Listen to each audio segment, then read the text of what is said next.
11,000 sharks are removed from our ocean's waters, and of those, over 4,000 are taken specifically for their fins. Shark fins are used in different medicinal items such as cartilage vitamins, but they're more popularly used in a dish called shark fin soup. Shark finning is a process where the fins of the animal are simply removed and sloughed off, and this only uses about 4% of that animal's body. The other 96% is often discarded back into the water and wasted. And unlike with their teeth that they're able to regrow time and time again, they're not able to regrow those fins. So many of these sharks are left for a very slow and unfortunate death. Now luckily we do currently have 10 states in the US that have stepped up to protect our sharks and have placed bans on shark finning and shark fin products, and Washington State is proudly one of those.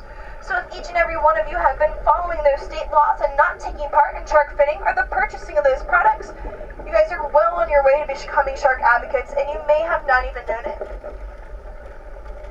You can continue to help out our sharks by following these practices and not taking part in the purchasing of those items when you venture to other states or countries where it might be legal.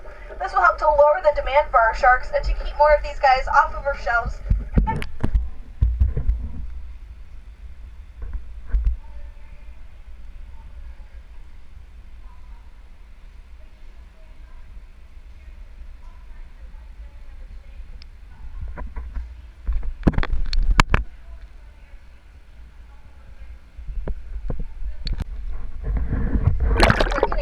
Belt-like manner, so kind of like how an escalator moves, and each step moves up continuously over time. Their teeth also move forward, so as each tooth gets old or worn out, it'll simply fall out of the shark's mouth, and another one will come up in its place. Unlike us humans, where we only have 2 sets of teeth, our baby teeth and our adult teeth, sharks have an infinite supply of teeth, and some sharks can actually lose up to 30,000 teeth over the course of a lifetime. Some sharks, such as our nurse sharks, can actually regenerate in an entire mouth worth of teeth in as little as 7 to 8 days. This provides for a really cool opportunity for our participants that take part in our eye-to-eye scuba programs, because as we make our way throughout the exhibit, we can actually find the teeth of our sharks buried amongst the sand.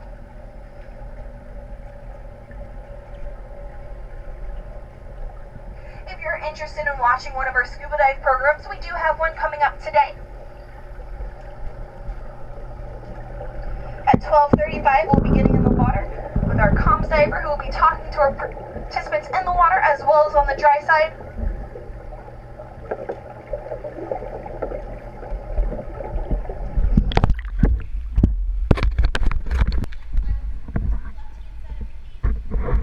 Our back right drop-off area.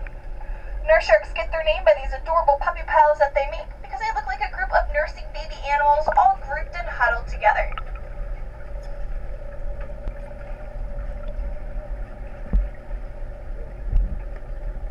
If you're able to see the front of their faces, you can see one of their really cool adaptations. You might notice these 2 little whisker-like appendages coming off the front of the nurse shark's face, and these are known as their fleshy barbels. These fleshy barbels help our nurse sharks in hunting to find the yummy prey and food items that are hidden inside the different cracks and crevices of the reef, as well as underneath those nearby sand patches. Now we do have another shark in our exhibit that shares the same fleshy barbel adaptation, and that's our Japanese woebegong. For our viewers on the dry side, if you take a peek through that very far right-hand viewing window, you can find our Japanese woebegong nestled in between the window and that closest coral structure. Our Japanese woebegong is a lion-weight predator, so he uses his fleshy barbels in a slightly different manner.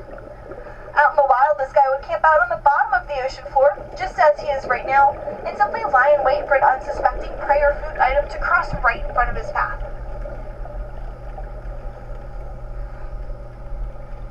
When he's determined that this has happened, he'll open up his mouth so big and so wide, it creates a really strong vacuum suction, and he'll simply gulp his food inward. Coming across the center of our exhibit right now, we have one of our sandbar sharks. This is one of our larger females. The community does have a very specific job or role to play in our marine ecosystems, and the role of our sharks are to act as an apex predator.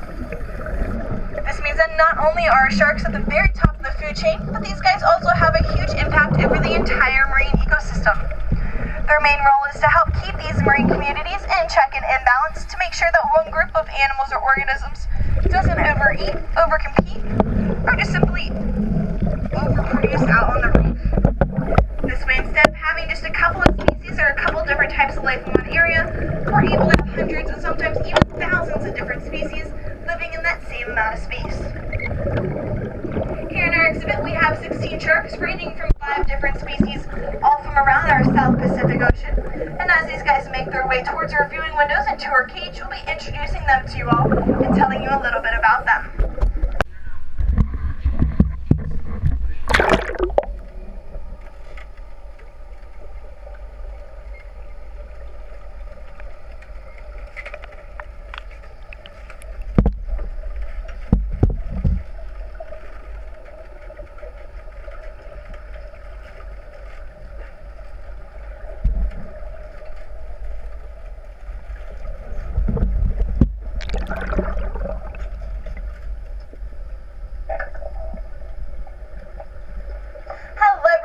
To our South Pacific Aquarium. My name's Megan and I'll be your topside tender for today's Eye-to-Eye Shark Cage program.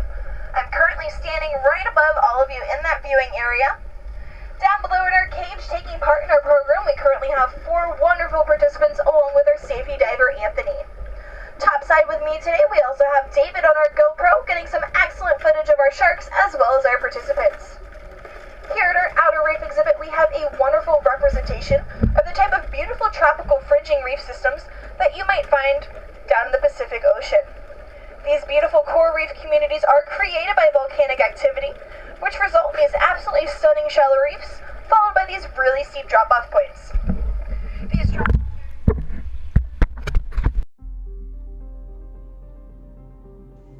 Sharks. Amazing. Awesome. And also in danger. Welcome to Point Defiant Zoo and Aquarium's Eye-to-Eye Shark Dive, where you can enter into the underwater realm of these beautiful, graceful, and highly vulnerable animals. More than 400 species of sharks roam the world's oceans. Eye-to-Eye divers can see 6 species in our South Pacific Aquarium: a 450-pound lemon shark, blacktip reef shark, sandbar and sand tiger sharks, nurse sharks, and a Japanese wobbegong shark. All are ambassadors for their wild counterparts. Many people view sharks as threatening. In reality, it is sharks that are threatened by us. Humans kill more than 10,000 sharks an hour, around the clock, day in and day out, through finning and overfishing. At least 38 million are killed each year just for their fins, which are used to make shark fin soup.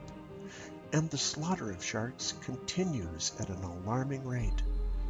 Sharks are a crucial part of the marine ecosystem, and without intervention, they will perish. So make the dive and take the pledge to help save sharks. Come along with us on a journey of exploration, a journey to save these fascinating and extraordinary animals.